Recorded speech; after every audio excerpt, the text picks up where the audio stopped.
കൂട്ടുകാരെ, നമുക്ക് ഇനി ഒരു ചതിയുടെ കഥ കേട്ടാലോ? പണ്ടൊരിടത്ത് ഒരു വലിയ കാട്ടിലെ പച്ചപ്പു നിറഞ്ഞ മരച്ചില്ലകളിൽ ഒരു കൂട്ടം കാട്ടുപ്രാവുകൾ വളരെ സന്തോഷത്തോടെ ജീവിച്ചിരുന്നു. ആ കാടിനോട് ചേർന്നു കിടക്കുന്ന ഗ്രാമത്തിൽ സ്വർണ്ണനിറത്തിലുള്ള നെൽക്കതിരുകൾ നിറഞ്ഞ മനോഹരമായ ഒരു പാടശേഖരമുണ്ടായിരുന്നു. ദിവസവും രാവിലെ സൂര്യൻ ഉദിച്ചുയരുമ്പോൾ ഈ പ്രാവുകളെല്ലാം കൂട്ടത്തോടെ പാടത്തിറങ്ങി ധാന്യമണികൾ കൊത്തിത്തിന്നുക പതിവായിരുന്നു. എന്നാൽ ഒരു കൗശലക്കാരനായ വേടൻ ഒളിച്ചിരുന്ന് ഇതെല്ലാം ശ്രദ്ധിക്കുന്നുണ്ടായിരുന്നു. അങ്ങനെ ഒരു ദിവസം അയാൾ പക്ഷികളെ പിടിക്കാനുള്ള വലിയൊരു വലയും വീട്ടിൽ മെരുക്കി വളർത്തുന്ന കുറച്ചു പ്രാവുകളെയുമായി ആ പാടത്തിനടുത്തേക്ക് വന്നു. കാട്ടുപ്രാവുകളെ എങ്ങനെയെങ്കിലും ഒന്നിച്ച് കെണിയിലാക്കുക എന്നതായിരുന്നു അയാളുടെ ലക്ഷ്യം. അതിനായി പ്രാവുകൾ സാധാരണ വന്നിറങ്ങാറുള്ള പാടത്തിന്റെ ഒത്തനടുവിലായി വേടൻ തന്റെ വലിയ വല വിരിച്ചു.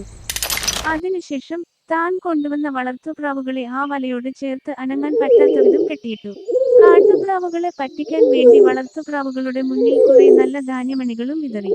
എന്നിട്ട് വേടൻ ദൂരെയൊരു മരത്തിന്റെ മറവിൽ ഒളിച്ചുനിന്ന് കാത്തിരിപ്പായി. കുറച്ചു സമയം കഴിഞ്ഞപ്പോൾ പതിവ് പോലെ ഇരതേടി ഇറങ്ങിയ കാട്ടുപ്രാവുകൾ കൂട്ടത്തോടെ പറന്നുവന്നു. താഴേക്ക് നോക്കിയപ്പോൾ കുറച്ചു പ്രാവുകൾ അവിടെയിരുന്ന് ധാന്യമണികൾ കൊത്തിത്തിന്നുന്നതാണ് അവ കണ്ടത്. താഴെ വേടൻ ഒരുക്കിയ വലിയൊരു കെണിയുണ്ടെന്ന് ആ പാവം പക്ഷികൾ ഒട്ടും സംശയിച്ചില്ല.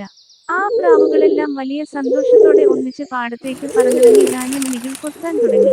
പെട്ടെന്നാണ് ആ ചതി അവർ തിരിച്ചറിഞ്ഞത്. നിലത്തിറങ്ങിയതും കാട്ടുപ്രാവുകളുടെ കാലുകൾ വലയിൽ കുടുങ്ങിപ്പോയിരുന്നു. എത്രയൊക്കെ ചിറകടിച്ച് പറക്കാൻ നോക്കിയിട്ടും ആർക്കും രക്ഷപ്പെടാൻ കഴിഞ്ഞില്ല. അപ്പോഴേക്കും മരത്തിന്റെ മറവിൽ നിന്നും വേടൻ സന്തോഷത്തോടെ ഓടിവരുന്നത് ആ പാവം പ്രാവുകൾ കണ്ടു. തങ്ങൾ വലിയൊരു കെണിയിലാണ് അകപ്പെട്ടതെന്ന് മനസ്സിലായപ്പോൾ കാട്ടുപ്രാവുകളിലൊന്ന് അവിടെ കെട്ടിയിട്ടിരുന്ന വളർത്തുപ്രാവുകളോട് സങ്കടത്തോടെ ചോദിച്ചു: "കൂട്ടുകാരെ, നമ്മളെല്ലാം ഒരേ വർഗത്തിൽപ്പെട്ടവരല്ലേ? എന്നിട്ടും ഇവിടെയൊരു കെണിയുണ്ടെന്ന കാര്യം നിങ്ങളെന്താണ് ഞങ്ങളോട് പറയാതിരുന്നത്? ഒരു ചെറിയ മുന്നറിയിപ്പ് എങ്കിലും തന്നിരുന്നെങ്കിൽ ഞങ്ങൾക്ക് ഈ വലിയ വിപത്തിൽ നിന്നും രക്ഷപ്പെടാമായിരുന്നില്ലേ? സ്വന്തം കൂട്ടുകാരെ ഇങ്ങനെ ചതിക്കാൻ നിങ്ങൾക്ക് എങ്ങനെ കഴിഞ്ഞു?" അത് കേട്ടപ്പോൾ വളർത്തുപ്രാവുകളിൽ ഒന്ന് ഒട്ടും ഭാവവ്യത്യാസമില്ലാതെ മറുപടി പറഞ്ഞു: "നിങ്ങൾ പറയുന്നത് ശരിയായിരിക്കാം. പക്ഷേ ഞങ്ങൾക്ക് സ്വന്തം വർഗത്തോടുള്ള സ്നേഹത്തെക്കാളും വലുത് ഞങ്ങളുടെ യമാനനായ വേടനോടുള്ള വിശ്വസ്തയാണ്. അദ്ദേഹത്തെ അനുസരിച്ച് അദ്ദേഹത്തിന്റെ പ്രീതി സമ്പാദിക്കുന്നതിലാണ് ഞങ്ങളുടെ നേട്ടം. വേടന്റെ കോപത്തിന് ഇരയാകാൻ ഞങ്ങൾക്ക് ഒട്ടും താൽപ്പര്യമില്ല."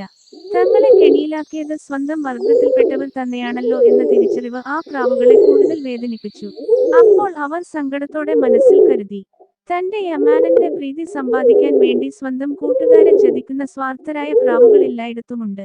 അങ്ങനെയുള്ള സ്വാർത്ഥരെ മുൻകൂട്ടി തിരിച്ചറിയാനും സൂക്ഷിക്കാനും നമുക്ക് കഴിഞ്ഞില്ലല്ലോ. ഇപ്പോൾ എല്ലാം ഏറെ വൈകിപ്പോയി. ഒടുവിൽ ഒട്ടും ദയയില്ലാത്ത ആ വേടൻ തന്റെ വലയിൽ അകപ്പെട്ട കാട്ടുപ്രാവുകളെയും കൊണ്ട് അവിടെ നിന്നും മടങ്ങി. ഗുണപാഠം: സ്വന്തം ലാഭത്തിനുവേണ്ടി കൂടെയുള്ളവരെ ചതിക്കുന്ന സ്വാർത്ഥരായ കൂട്ടുകാരെ നാം എപ്പോഴും തിരിച്ചറിയുകയും സൂക്ഷിക്കുകയും വേണം.